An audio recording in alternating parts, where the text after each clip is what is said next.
बाज कभी भी तितलियों के साथ नहीं उड़ता। ये तो आपने सुना ही होगा, लेकिन इसके पीछे का तात्पर्य क्या है, इसके पीछे का रहस्य क्या है, वो शायद आपने नहीं सुना हो। तो जिसने नहीं सुना है वो आज सुन लीजिए और वीडियो को लास्ट तक ज़रूर देखना, बीच में मत छोड़ना। वीडियो बहुत ही इम्पोर्टेंट होने वाली है।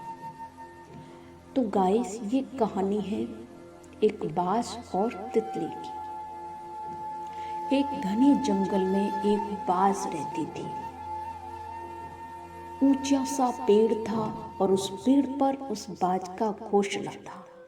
घोंसले में उसके 4 अंडे थे और उन अंडों के साथ वो बाज रहती थी। एक दिन बहुत बड़ा तूफान आया। बाज ने देखा, इतना बड़ा तूफान, ये तो मेरे अंडों को नुकसान पहुंचा सकता है, तो मुझे अपने अंडों को बचाना चाहिए। तो बाज अपने अंडों को पंजों में लेकर वहां से उड़ने लगती है।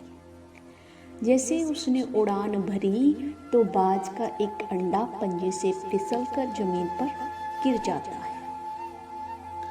बाज वहां से चली जाती है और उन 3 अंडों को एक सुरक्षित जगह पर रखकर आती है।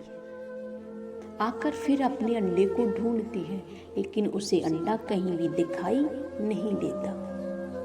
बाज बहुत दुखी हो जाती है। सोचती है, ये मुझसे बहुत बड़ी गलती हो गई, जो मेरे पंजों से अंडा फिसल गया।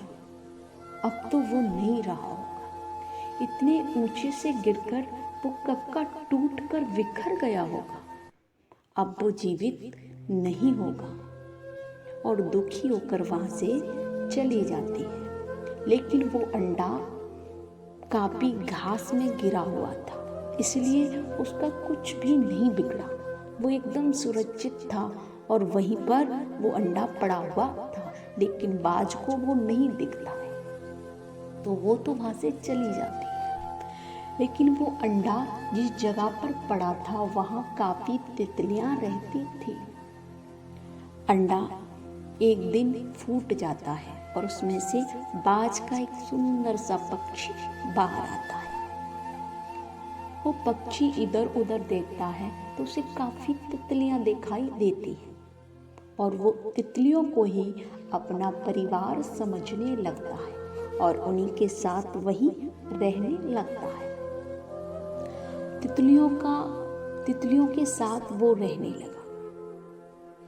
तितलियां जैसा व्यवहार करती हैं, बाज भी वैसा ही व्यवहार करता है। जिस प्रकार से तितलियां रहती हैं वैसे ही वो रहता है। वो हूबहू तितलियों में ढल जाता है और तितलियों के जैसा बन जाता है। जब कोई बड़ा पक्षी आता है तो तितलियां डर जाती हैं, तो उनके साथ वो भी डरने लगती है।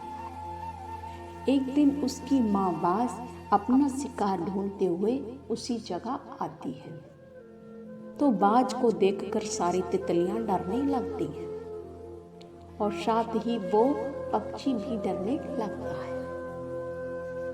बाज ये देखती है कि ये तितलियां डर रही हैं, वो तो ठीक है, लेकिन ये पक्षी क्यों डर रहा है? ये तो हूबहू मेरी तरह है, फिर ये डर क्यों रहा है? तभी बाज पक्षी एक तितली को पकड़ती है और उसे पूछती है, ये मुझसे क्यों डर रहा है? अगर बताओगी तो सुरक्षित रहोगी। वो तितली बता देती है कि ये हमारे साथ ही रहता है। कुछ महीने पहले यहाँ पर एक अंडा गिर गया था किसी का, और ये तभी से हमारे साथ रहता है। पूरी स्टोरी बता देती है। तभी बाज समझ जाती है कि ये तो मेरा ही बच्चा है जो मुझसे बहुत पहले गिर गया था, और वो बाज उस पक्षी को ले जाती है अपने साथ रखने लगती है। फिर भी वो बिल्कुल तितलियों की तरह रहता है। उसके अंदर जितनी भी खूबियां हैं, जितनी भी हैं, वो सब तितलियों जैसी हैं। वो बाज के जैसे बिल्कुल नहीं रहता। बाज परेशान हो जाती है बोलती ये तो बिल्कुल तितलियों की तरह रहता है, हमारे जैसा तो इसमें कोई गुण है ही नहीं। भलाई बाज एक पक्षियों का राजा है, लेकिन ये एकदम डरपोक की तरह रहता है, तो मुझे इसे ऐसा नहीं बनाना चाहिए। तो बाज उसे अपने सांचे में ढालने लगती है और वो उसके सांचे में ढलने लगता है। वो धीमे धीमे अपने आप को पहचानने लगता है और वो अपनी माँ बाज की तरह बनने लगता है। शिकार करना भी सीख जाता है और वो अपनी माँ से भी बड़ा शिकारी बन जाता है। इस कहानी का यही तात्पर्य है कि बाज कभी तितलियों के साथ नहीं उड़ता है, क्योंकि तितलियों के साथ उड़ेगा तो तितली जैसा बन जाएगा। तो ये कहानी बाज के लिए नहीं, आप लोगों के लिए है कि बाज कभी भी तितलियों के साथ नहीं उड़ता। वो तितलियां यही नहीं, वो तितलियां कोई भी हो सकता है। आपके दोस्त यार हो सकते हैं, आपके रिश्तेदार हो सकते हैं, जो आपको आगे बढ़ने में पीछे खींचते हैं, आपको आगे बढ़ने नहीं देते, बल्कि आपको गिराने का कोशिश करते हैं। तो कहानी अच्छी लगी हो तो वीडियो को लाइक कर देना। मिलते हैं नेक्स्ट वीडियो में।